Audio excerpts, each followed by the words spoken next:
There's so many situations where you see people on the streets who are homeless. They're invisible people, and I think it's important to realize that they are a person and they need help.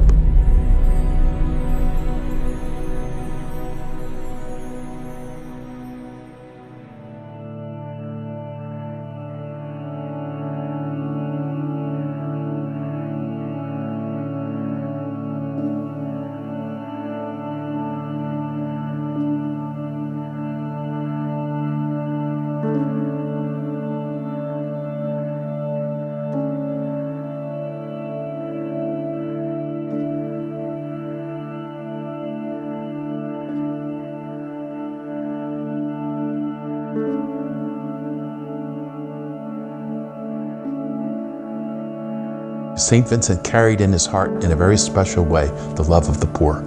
The heart of Vincent was alive with love. We speak of his heart as being a great fire that he wanted others to catch. These hundreds of years later, we can look back on his life and be in awe and admiration and celebrating 170 years of faithful service to the church in Philadelphia and this amazing legacy. The Vincentians have done tremendous things for the Philadelphia area and the Eastern Province, but not many people know about it because they're very quiet. They service people. They fit right into the community.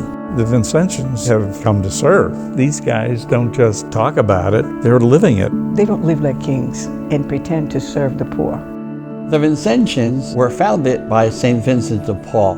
And Vincent's vision was more than just serving a parish, more than serving a diocese. We want to serve the world. He started with the laity, and they helped him with his mission and his vision of serving the poor. They brought together other priests and brothers to join him in that ministry. After a while, they divided up into provinces, and he called them the Congregation of the Mission. They served in parish ministries and teaching in high schools. To serve seminaries and missions. Until today, now we have 40 provinces around the world. And then we have missions in Panama, part of our eastern province of the United States. When the first Vincentians came to the United States, we started in the Midwest, which was the missionary area at that time in 1818. Some of our Vincentians came to the east. You're in the beginning of the industrial era when the Vincentians come to Germantown. It wasn't an easy time, that arrival. Catholics were not welcome in the city at that time. The Catholic population was not at all large. That in 1841, Bishop Francis Kenrick had invited the Vincentians to come and teach in his seminary. But he knew that there were special needs in Germantown. And so in 1849, he gave us the great gift of St. Vincent de Paul Parish. That was his way of making a home for the Vincentians. And that wonderful moment is what we celebrate 170 years later, which began a lifelong commitment to the Philadelphia community. Right in the beginning of the 20th century, there's a boom period that happens. The growth is so exponential, they began dividing St. Vincent's Parish into new communities. From one foundation, we would spread out. We had Vincentians in the Immaculate Conception Parish, St. Catherine's Parish, which served African American Catholics. And also Holy Rosary Parish, which served Italian immigrants. In 1915, Father Skelly founded the Central Association, the Miraculous Medal. The Central Association brought a different way of praying to our Blessed Mother. The prayers are focused around the Miraculous Medal and what Mary promised with the Miraculous Medal. The Miraculous Medal Shrine was built in 1927.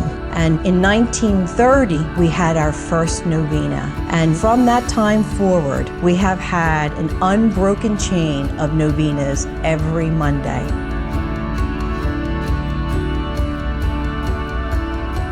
During the Second World War, they said you'd have 10,000 to 15,000 people. The church was filled, packed, row after row after aisle after aisle. They had to work the trolley schedule around our novena schedule. First one was over, they'd leave, and the bottom would come up.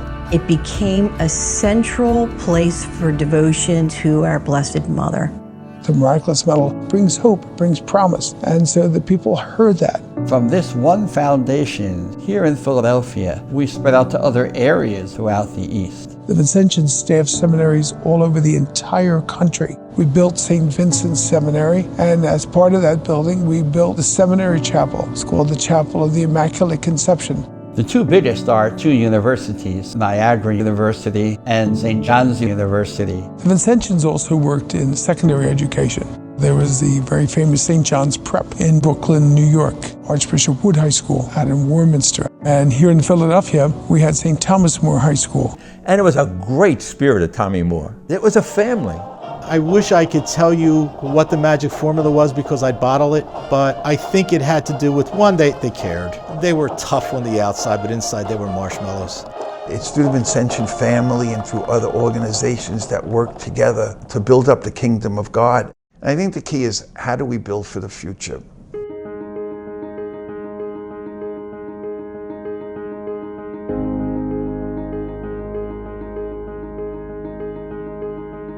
Vincent saw the turmoil in Paris and France, and that turmoil is really no different than what's happening in the world today. There's generations of this history that need to be healed and transformed. In order to create a culture of the Vincentian mission, you have to appreciate what it means to be family and what relationships are all about.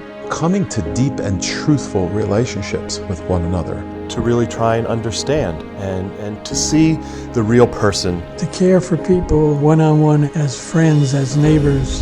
To meet with them, to talk with them, to see what their needs are. It is about showing kindness, being genuine to a person. It's to encourage others to have that heart of St. Vincent de Paul, that heart that's symbolized by the flame, but you want other people to be caught up in and be touched by that Vincentian spirit. What we can do for the people, what Vincent did for the people.